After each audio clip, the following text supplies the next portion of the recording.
الحمد لله رب العالمين وما أرسلناك إلا رحمة للعالمين إن الله وملائكته يصلون على النبي يا أيها الذين آمنوا صلوا عليه وسلموا تسليما. تمامی احباب ذوق و شوق، عقیدت و احترام، حضوری اور یکسوئی کے ساتھ بارگاہ سرور کونین صلی اللہ علیہ وآلہ وسلم میں درود و سلام کے گجرے پیش کریں. الصلاۃ والسلام علیک یا رسول اللہ وعلی آلک واصحابک یا سیدی یا حبیب اللہ. الصلاۃ والسلام علیک یا رحمۃ للعالمین وعلی آلک واصحابک یا مصباح المقربین.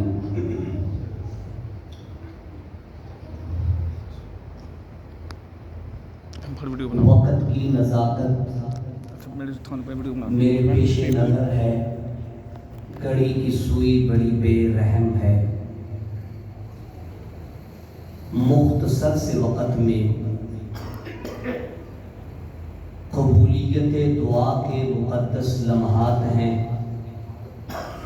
اس لیے تمامی احباب ذوق سے بیٹھیے، شوق سے سنیے، محبت سے سر دھنیے. اس لیے کہ میں ابھی شان رمضان بازبان صاحب قرآن صلی اللہ علیہ وسلم پیش کرنے لگا ہوں. بس ایک حدیث مبارکہ کی سماعتوں کی نظر کر کے دعا مانگتے ہیں. اس لیے تمامی احباب اپنی سماعتوں کو صحن حرم بنا کر بلند آواز سے کہتے سبحان اللہ.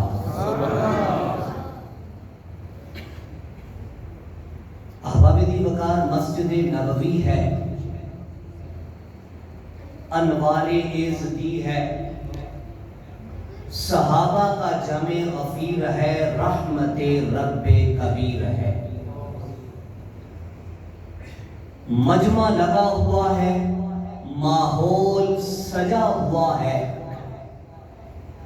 رمضان المبارک کی آمد ہے. حضور نبی کریم رؤوف الرحیم صلی اللہ علیہ وسلم نے تمام صحابہ کو مسجد نبوی میں جمع فرما لیا ہے. سننے والے صحابہ اور بیان کرنے والے امام الانبیاء. سبحان اللہ. احباب دی وقار وہ وقت اور وہ لمحہ کیسا ہوگا جب میرے نبی منبر پہ بیٹھ کے قرآن پاک پڑھتے ہوں گے اور صحابہ و اہل بیت علیہم الرضوان میرے نبی کی زبان سے خدا کا کلام سن سن کر حافظ اور عالم بنتے جاتے ہیں. حضور کی زبان پہ جب خدا کا کلام آتا ہوگا تو پھر کیسا ذوق، کیسا شوق، کیسے پرکیف لمحات ہوں گے. حضور نے ارشاد فرمایا یا ایھا الناس قد اذلکم شہر عظیم و شہر مبارک.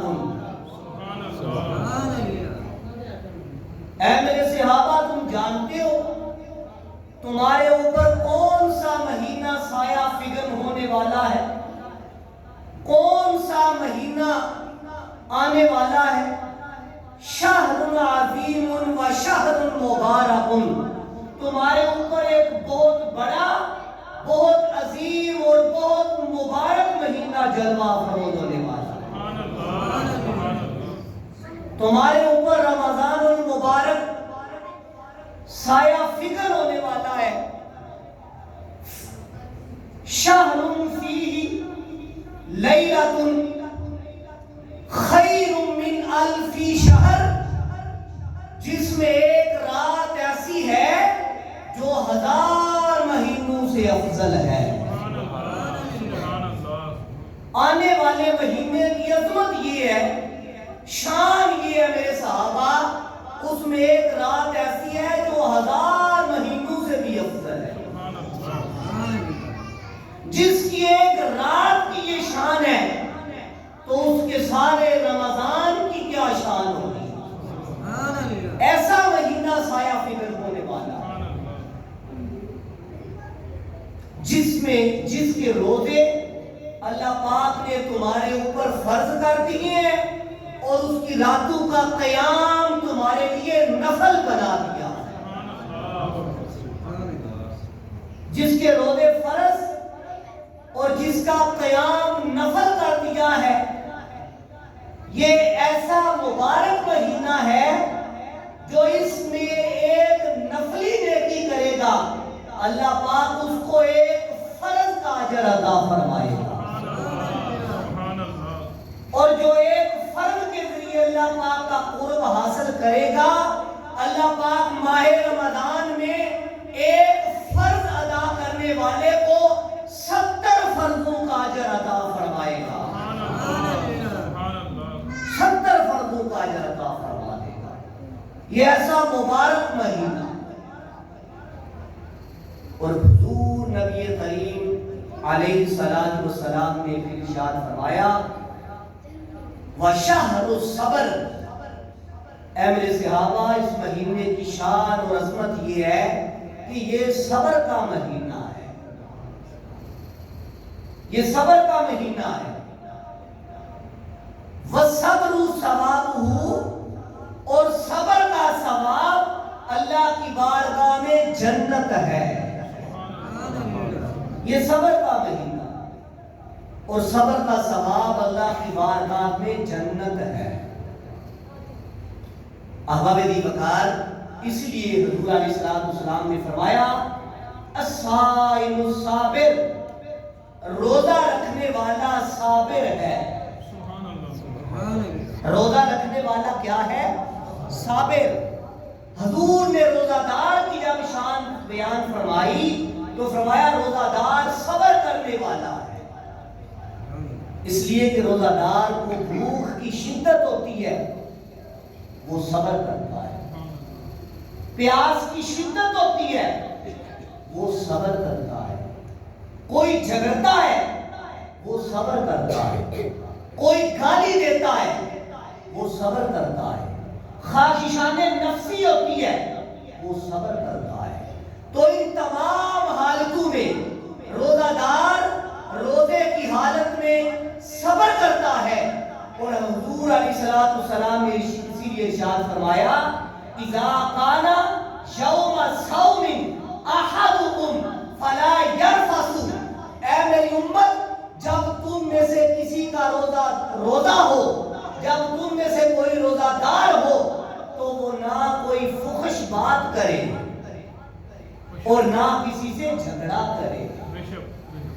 جب روزہ ہو تو اپنی زبان کی حفاظت کرو، کسی کی غیبت نہ کرو، کسی کو گالی نہ دو، کسی کی چغل خوری نہ کرو، اپنی زبان کی حفاظت کرو جب تمہارا روزہ ہو. اور نہ اپنی زبان سے جھوٹ بولو، جھوٹ کا ارتکاب کرو. اور اگر تمہیں کوئی گالی دے یا تمہارے ساتھ کوئی جھگڑا کرے تو اسے بھی کہہ دو تم جو مرضی کرو، میں جواب نہیں دوں گا، اس لیے کہ میں تو روزہ دار ہوں، میرا تو روزہ ہے. حضور علیہ السلام نے فرمایا وشہر المساوات، اے میرے صحابہ یہ ہمدردی کا مہینہ ہے، یہ غمخواری کا مہینہ ہے، یہ غریب نوازی اور مسکین پروری کا مہینہ ہے، یہ غریبوں اور مسکینوں کو کھانا پیش کرنے کا مہینہ، غریبوں اور مسکینوں کو کھانا کھلانے کا مہینہ، یہ غمخواری اور ہمدردی کا مہینہ ہے. احباب عزیز وقار، روزہ ہمارے اندر احساس پیدا کرتا ہے، روزہ ہمارے اندر احساس پیدا کرتا ہے۔ جس انسان کی زندگی میں احساس نہیں ہے، جس انسان کی زندگی احساس سے خالی ہے، تو اس مسلمان کی زندگی بے معنی ہے، بے مقصد ہے۔ تو روزہ رمضان ہمارے اندر احساس پیدا کرتا ہے اور ہمیں یہ درس دیتا ہے، اے لوگوں جو ساری زندگی عیش و آرام کی زندگی بسر کرتے ہو، عیش آرام دہ گاڑیوں میں سفر کرنے والوں، آرام دہ محلات میں رہنے والوں، عیش و عشرت کی زندگیاں بسر کرنے والوں، اللہ کی دی ہوئی دولت کے بل ہوتے پر ہر چیز خریدنے والوں، رمضان میں صبح سے لے کے شام تک تم بھوکے اور پیاسے رہ کے دیکھو، تاکہ تمہارے اندر احساس پیدا ہو۔ وہ لوگ جن کے ہونٹوں سے پیاس چمٹ کے رہ گئی ہے، وہ لوگ جن کے گھروں میں غربت نے ڈیرے ڈال رکھے ہیں، تم بھی بھوکے اور پیاسے رہ کے دیکھو، تاکہ تمہیں پتا چلے بھوک اور پیاس کیا ہوتی ہے۔ تم اپنے اندر ان غریبوں کا درد پیدا کرو جن کے گھروں میں بھوک نے اور فاقے نے ڈیرے جما رکھے، جن کے ہر روز ارمان دم توڑتے ہیں، جن کی آرزو کی چتائیں چلتی ہیں، تم بھی بھوکے اور پیاسے رہ کے دیکھو کہ ان کی زندگیاں کیسے گزر رہی ہیں۔ تو ہمارے دی وقار، روزہ ہمارے اندر احساس پیدا کرتا ہے، اور میرے نبی نے فرمایا وشہر المساوات، روزہ ہمدردی اور احساس کا مہینہ ہے، لوگوں غریبوں کو کام کا آنے کا مہینہ ہے۔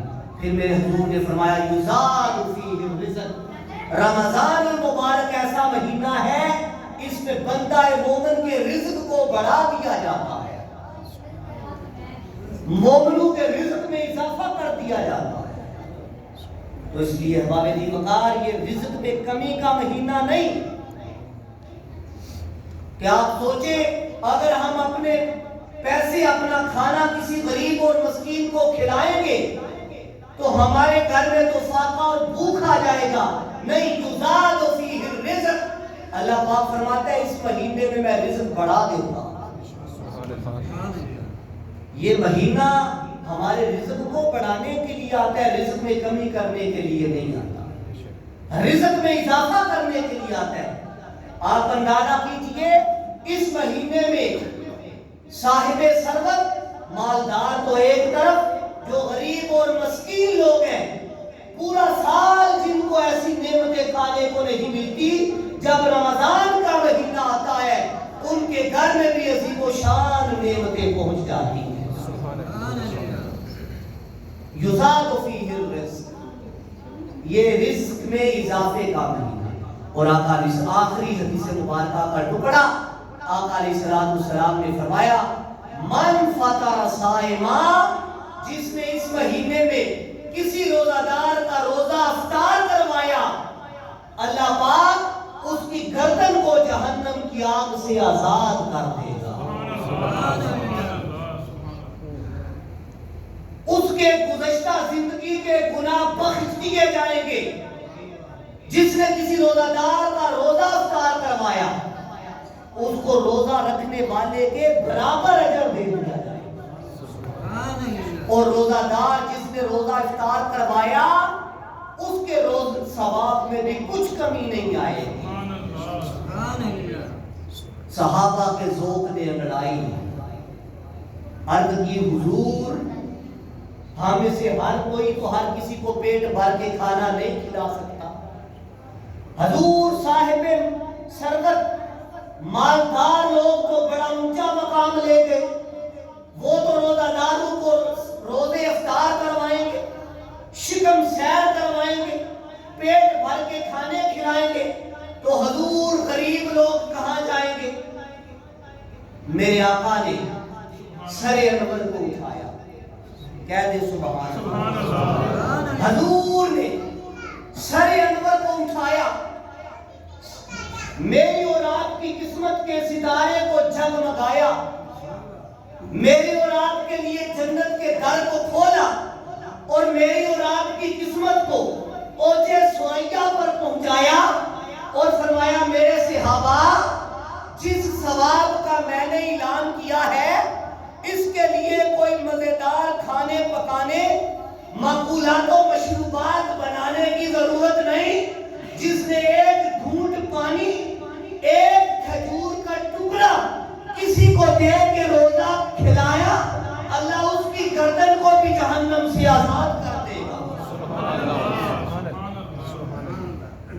جس نے ایک کھجور دے کے، ایک پانی کا گھونٹ دے کے کسی کا روزہ افطار کروا دیا، اللہ اس کے بھی گزشتہ زندگی کے سارے گناہ معاف فرما دے گا۔ اور میرے صحابہ جس نے کسی کو شکم سیر کر دیا، پیٹ بھر کے کھانا کھلا دیا، بھوک اور پیاس کو ختم کر دیا، میرے غلاموں کل قیامت کے دن اللہ اسے میرے حوض کوثر سے پانی پلائے گا، جنت میں جانے تک اس کو دوبارہ پیاس نہیں لگے گی۔ جس نے کسی کو پیٹ بھر کے کھانا کھلا دیا، حضور میں اسے اپنے حوض کوثر سے جب پانی پلاؤں گا اس کے ذوق اور کیفیت کا یہ عالم ہوگا کہ جب تک جنت میں نہ داخل ہو جائے اسے پیاس نہیں لگے۔ تو ہمارے دی وقار یہ بڑی عظمتوں، برکتوں، بخششوں، سعادتوں، طہارتوں کا مہینہ ہے۔ ہمیں چاہیے کہ غفلت کو چھوڑیں اور اللہ کی رحمتوں کو حاصل کریں۔ نہ جانے زندگی دوبارہ یہ لمحات ہمیں مل سکیں یا نہ مل سکیں، یہ مبارک لمحات۔ انداز بیاں گرچہ بہت شوق نہیں، خدا کرے کہ تیرے دل میں اتر جائے میری بات، وما علینا الا البلاغ المبین۔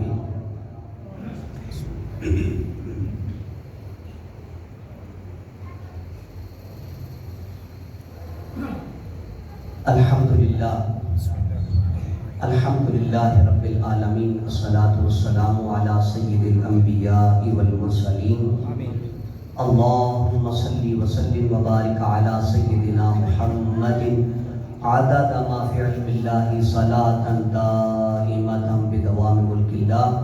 اللہم ربنا تقبل منا انکا انت السمیع العلیم وتب علینا انکا انت التواب الرحیم۔ اللہم نور قلوبنا بنور القرآن وزین اخلاقنا بنور القرآن وادخلنا الجنة بنور القرآن ونجنا من النار بنور القرآن۔ یا الہ العالمین، ہم سب کا مسجد میں بیٹھنا، ذکر و اذکار کرنا، واعظ و نصیحت سننا سنانا اپنی بارگاہ عالیہ میں شرف قبولیت عطا فرما۔ یا الہ العالمین، ہماری نماز و روزوں، نماز تراویح کو، صدقات و خیرات کو اپنی بارگاہ عالیہ میں شرف قبولیت عطا فرما۔ یا الہ العالمین، ماہ رمضان المبارک کے مبارک اور مقدس لمحات کا صدقہ ہم سب کے صغیرہ و کبیرہ گناہوں کو معاف فرما۔ یا الہ العالمین، ہم سب کے ظاہری، باطنی، پوشیدہ، اعلانیہ ہر قسم کے گناہوں کو معاف فرما۔ یا الہ العالمین، ماہ رمضان مبارک کے مقدس مہینہ ہے اور دعاؤں کی قبولیت کا وقت ہے۔ الہ العالمین، ہم تیری بارگاہ میں سچے دل سے توبہ کرتے ہیں، اے اللہ پاک ہم سب کی توبہ کو قبول فرما۔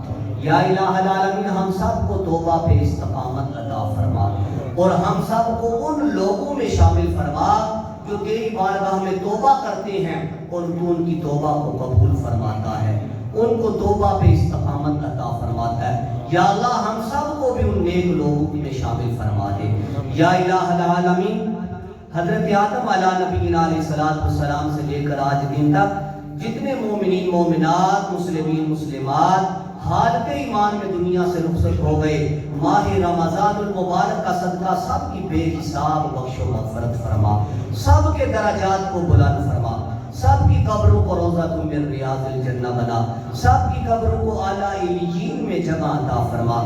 یا الہ العالمین، ہم سب کے مال و جان، اہل و عیال، عزت و آبرو، دین و ایمان کی حفاظت فرما۔ یا الہ العالمین ہر ذلت، ہر علت، ہر قلت سے محفوظ فرما۔ یا الہ العالمین روحانی، جسمانی، ذہنی، قلبی، ظاہری، باطنی امراض سے ہم سب کو محفوظ فرما۔ جس کسی نے بھی دعا کے واسطے یا رب کہا، کر دے پوری آرزو ہر بے کس و مجبور کی۔ یا الہی سب دعائیں لطف سے مقبول ہوں، جب چلے دنیا سے تو تیری یاد میں مشغول ہوں۔ بحق لا الہ الا اللہ محمد رسول اللہ صلی اللہ تعالی علی حبیبہ محمد وعلی آلہ واصحابہ اجمعین۔